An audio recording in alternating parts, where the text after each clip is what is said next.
హైదరాబాద్ లో తుపాకీ కాల్పులు కలకలం రేపాయి. మేడ్చల్ జిల్లా పోచారంలో ఈ కాల్పుల చోటు చేసుకున్నాయి. ఇక సోను సింగ్ అనే వ్యక్తిపై ఇబ్రహీం అనే మరో వ్యక్తి కాల్పులు జరిపినట్లు గుర్తించారు.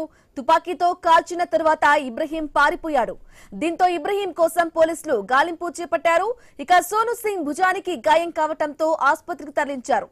పోచారం ఐటీ కారిడార్ పిఎస్ పరిధిలోని యానంపేట గణపతి విగ్రహాల తయారీ షెడ్డులో ఈ ఘటన జరిగింది.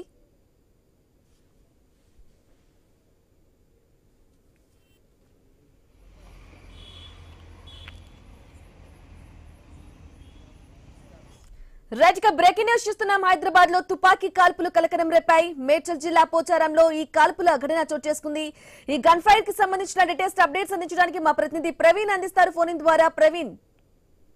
ఎస్ బ్రాహ్మణి, అయితే మేడ్చల్ జిల్లాలోని పోచారంలో కాల్పులు కలకలం రేపాయి.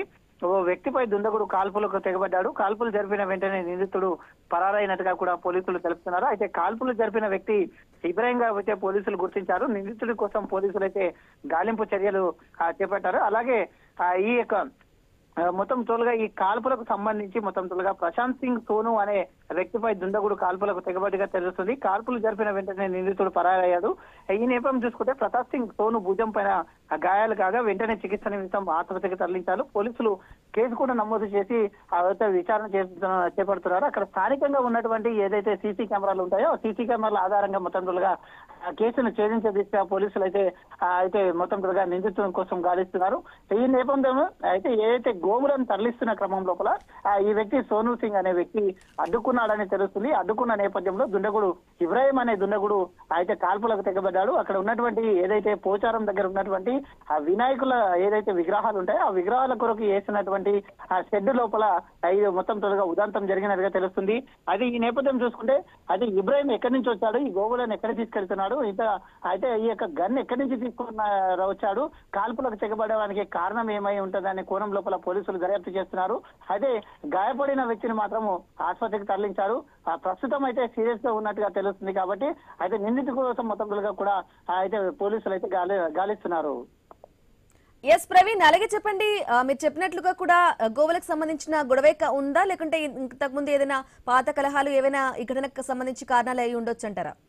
ఎస్ బ్రహ్మణి, అది ఆ కోణంలో కూడా పోలీసులు దర్యాప్తు చేపడుతున్నారు. మొత్తం తొలగా అయితే నిందితుడు ఎవరు, ఎక్కడి నుంచి వచ్చాడు, ఈ సోను సింగ్ అనే ఆ వ్యక్తికి ఈయన ఏదైనా పరిచయాలు ఉన్నాయా, లేదంటే ఈయనకు గతంలో ఏదైనా మనస్పర్ధలు ఉన్నాయా, గొడవలు ఉన్నాయా అనే కోణం లోపల దర్యాప్తు కూడా చేస్తున్నాడు. నిందితుడు అయితే ఎక్కడి నుంచి వచ్చాడు, ఈ యొక్క గోవులను ఎక్కడి నుంచి తరలిస్తున్నాడు, నిందితుడు ఎక్కడ ఉంటాడు అనే కోణం లోపల నిందితుడి పైన ఇంతకు ముందు ఏదైనా పాత కేసులు ఉన్నాయా అనే కోణం లోపల కూడా పోలీసులు దర్యాప్తు చేస్తున్నారు. అక్కడ ఉన్నటువంటి స్థానికంగా ఉన్నటువంటి సీసీ కెమెరాలు మొత్తం కూడా పరిశీలిస్తున్నారు. నిందితుని కదలికల గురించి ఎక్కడి నుంచి వచ్చాడు అనే కోణం లోపల మొత్తం పోలీసులు అయితే ఆ నిందితుని నిందితు కోసం గాలిస్తున్నారు. నిందితుడు ఒకవేళ ఆ నిందితుడు చిక్కితే గానీ మొత్తం ఈ దానికి సంబంధించినటువంటి కేసుకు సంబంధించిన పూర్తి వివరాలు అయితే ఇంకా తెలియాల్సి ఉంది. ప్రవీణ్, సాక్ష్యాధారాలు పోలీసులకు ఏమైనా ఘటన సంబంధించి దొరికాయంటారా? అప్డేట్స్ ఏంటి? ఎస్, అయితే ఇంకా పోలీసుల విచారణ అయితే కొనసాగుతుంది. నిందితుడికి సంబంధించినటువంటి గన్ ఎక్కడి నుంచి తీసుకుని వచ్చాడు, గన్ తేవడానికి కారణం ఏమై ఉంటుంది, గన్ కు పర్మిషన్ ఉందా లేదా, ఇతని పైన వేరే రాష్ట్రాల్లో ఏదైనా కేసులు ఉన్నాయి, ఇక్కడ కూడా ఏదైనా కేసులు ఉన్నాయా అనే కోణం లోపల దర్యాప్తు చేస్తున్నారు.